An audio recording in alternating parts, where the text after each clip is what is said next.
Finalement, je suis plus haute que le lutrin, fait que je me sens bien. J'angoissais depuis tantôt. Donc, moi et Ginny, on va vous parler en fait de l'articulation de femmes et austérité. C'est ce qu'on nous a demandé. Donc, moi, je m'appelle Véronique Grenier. Est-ce que vous m'entendez bien? OK. Donc, je suis professeure de philosophie au Cégep de Sherbrooke ici, notamment. Je suis aussi blogueuse et chroniqueuse et d'autres affaires. Ginny, Bonjour, moi c'est Ginny Mayotte, je suis directrice de l'organisme Pépine. C'est un acronyme en fait, ça veut dire Promotion des estriennes pour initier une nouvelle équité sociale. C'est un organisme qui travaille à l'avancement des femmes dans les lieux décisionnels, spécifiquement en Estrie. Voilà. Fac. On va séparer la présentation comme suit. Alors moi, je vais vous faire un peu l'articulation conceptuelle, en fait, de femmes et de austérité. En fait, what the fuck, pourquoi on articule les deux. Et Ginny va faire une présentation beaucoup plus centrée, en fait, sur le régional. Donc, comment est-ce qu'il y a des conséquences très concrètes qu'on peut voir à ce qui se passe, mais carrément ici en Estrie. Donc, pourquoi femmes et austérité? Je me suis posé la question a priori. Donc, pourquoi est-ce que ça vaut la peine finalement qu'on se penche là-dessus et qu'on veuille articuler ces deux notions-là? Au Québec, en Occident, de manière générale, ça arrive souvent, et en témoignent les réseaux sociaux abondamment, flotte cette idée que parce que les femmes n'y sont pas ouvertement brimées, guillemets, quote, c'est-à-dire excisées, vendues et autres, parce qu'elles travaillent, parce qu'elles votent, parce qu'elles ont accès aux postes de pouvoir, bien, que l'égalité, l'équité, c'est atteint. Je veux dire, c'est là, c'est un état de fait, c'est quelque chose qui revient souvent, on n'a pas à militer pour quoi que ce soit, c'est juste les estis de féministes frustrés, finalement, qui chialent. Les implicites, en fait, qui vont découler de ces réflexions-là ou de ces considérations-là, c'est qu'à chaque fois, finalement, qu'on va essayer de particulariser, finalement, les problèmes des femmes, bien, ça va être quelque chose qui est inutile. On n'a pas besoin de faire ça, on est tous des humains, on est tous égaux, la vie est belle. Et que chaque fois, donc, on essaie de voir, bien, est-ce que les femmes risquent d'être plus atteintes? C'est de la victimisation. Donc, c'est ce qu'on entend de manière générale. Et bien, c'est pas vrai. Hein? Certes, il y a beaucoup de chemin qui a été parcouru, probablement que j'apprends rien à personne ici, notamment grâce aux ensembles donc, des mesures d'intervention, les programmes, les mesures d'incitation aussi, donc évidemment de l'État. Fait qu'effectivement, donc, les femmes maintenant travaillent, puis juste à temps partiel. Elles ont pu concilier aussi donc travail-famille, elles ont pu étudier, elles ont aussi maintenant le pouvoir donc de choisir si elles veulent être à la maison ou pas être à la maison. Elles ont donc pu occuper un espace dans l'espace public.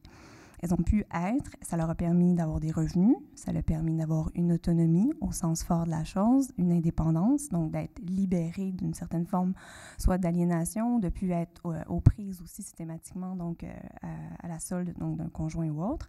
On peut parler donc d'une indépendance donc, à court ou à long terme. Ça le fait d'elles donc des agents économiques.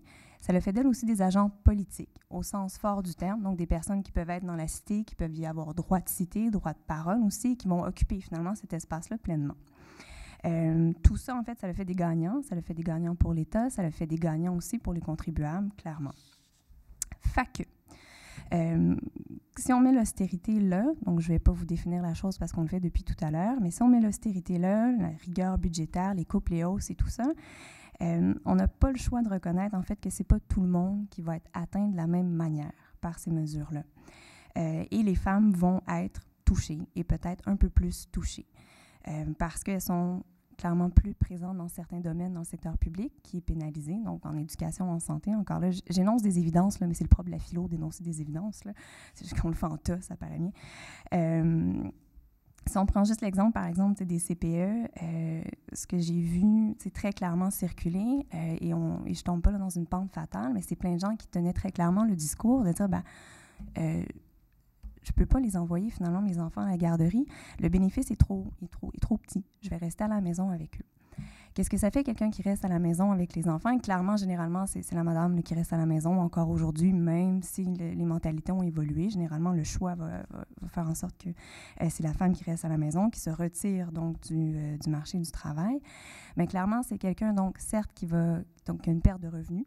C'est quelqu'un qui ne sera plus un agent économique aussi fort qu'il pouvait l'être. C'est quelqu'un qui, pendant ce temps-là, ne va plus pouvoir avoir un paquet d'affaires, ne pourra plus cotiser, par exemple, pour du chômage, ne pourra plus investir non plus pour sa retraite. C'est quelqu'un qui, après un certain temps, si elle veut retourner travailler, quand les enfants vont être rendus à l'école, il va avoir un trou dans son CV. ça a l'air idiot, mais il y a plein de gens que je connais qui sont pris avec le trou dans le CV et c'est malheureusement pas vraiment reconnu nulle part par les employeurs que quand tu es à la maison, tu fais vraiment de la job avec tes enfants, tu fais rien en fait. Et ça, clairement, ça a aussi des incidences assez fortes finalement sur les capacités finalement des femmes à ce moment-là. Donc, ce que l'austérité, clairement, risque de causer, ben, c'est une précarisation, finalement, de la condition des femmes. Et encore là, je ne pense pas être dans la pente fatale, en fait, quand je donne ça. Donc, une série de conséquences qui peuvent advenir et qui peuvent sembler terribles. C'est une diminution, donc, clairement, c'est de leur pouvoir dans l'espace public, leur pouvoir économique. C'est aussi un alourdissement de la tâche qui va être là. Donc, pour un alourdissement qui risque d'avoir des répercussions sur la santé. Et tout ça va engendrer des coûts, finalement. C'est clair qu'au niveau collectif, on va tous payer pour ça. Donc, brièvement, on assiste finalement à quelque chose qui ressemble à un recul. C'est un peu triste et c'est excessivement violent, en fait. Ce que le gouvernement libéral est en train de faire, ben certes, c'est une attaque envers le filet et le tissu social, mais ça va être une attaque particulière aux femmes et on devra y être sensible. Je ne sais pas si certains parmi vous ont vu le documentaire République, un abécédaire populaire. Quelqu'un, oui. Donc, dans ce documentaire-là, qui est vraiment tout à fait pertinent de réécouter aujourd'hui, c'est d'Hugo Latulippe et il y a comme une cinquantaine d'intellectuels québécois qui participent. Mais il y a Julius Gray qui dit à un moment donné que quand donc des mesures d'austérité ou quand on commence à faire un peu ce qui est en train de se faire là, c'est pas tout de suite qu'on va s'en rendre compte finalement du dramatique ou du tragique. Ça va se faire tranquillement. En fait, on en discutait un peu tout à l'heure, mais c'est à peu près dans 10 ans qu'on risque d'être capable de mesurer le recul qu'on va avoir pris, puis il va être un peu tristement trop tard. Alors, je pense que devant toute l'inconsidération très, très grave, en fait, dont fait preuve le gouvernement, on doit être vraiment, vraiment en crise. Et je le dis très, très fortement, parce que c'est de l'inconsidération. Parce qu'on est face à un gouvernement qui n'a même pas fait de mesure d'impact, qui n'a pas été voir finalement qui ça allait atteindre, qui ça allait attaquer, les mesures qu'ils allaient prendre. Ils l'ont clairement dit ouvertement, en toute crédulité ou innocenteté, je ne le sais pas. Mais par exemple, pour les CPE, ils l'ont dit, on n'a pas été voir ce que ça allait faire. C'est grave. Ce qui est surtout très inquiétant, je pense, c'est qu'on a lutté pendant des années pour avoir un paquet d'acquis. Et là, ce qu'on se rend compte, c'est que finalement, ben, on est en train de les perdre. On risque de vraiment les perdre, clairement.